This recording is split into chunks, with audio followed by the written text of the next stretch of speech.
तो फ्रेंड्स, मैं कुछ चीजें मंगाई मीशो से न्यू वाला घर के लिए।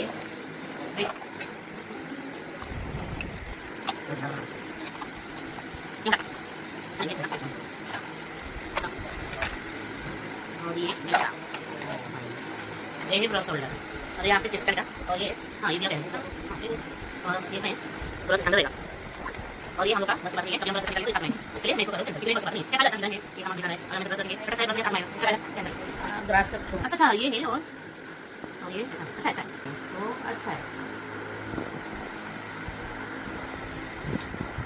और ये क्या है, मैं 2 दिन बहुत सारा प्रोडक्ट मंगाई है अभी न्यू वाला घर के लिए।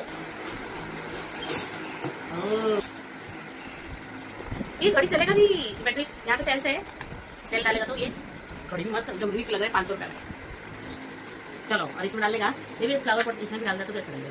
नहीं पर एक्चुअली में इसमें पेन वगैरह सब कुछ भी रखने का मत दिख रहा है ना। चलो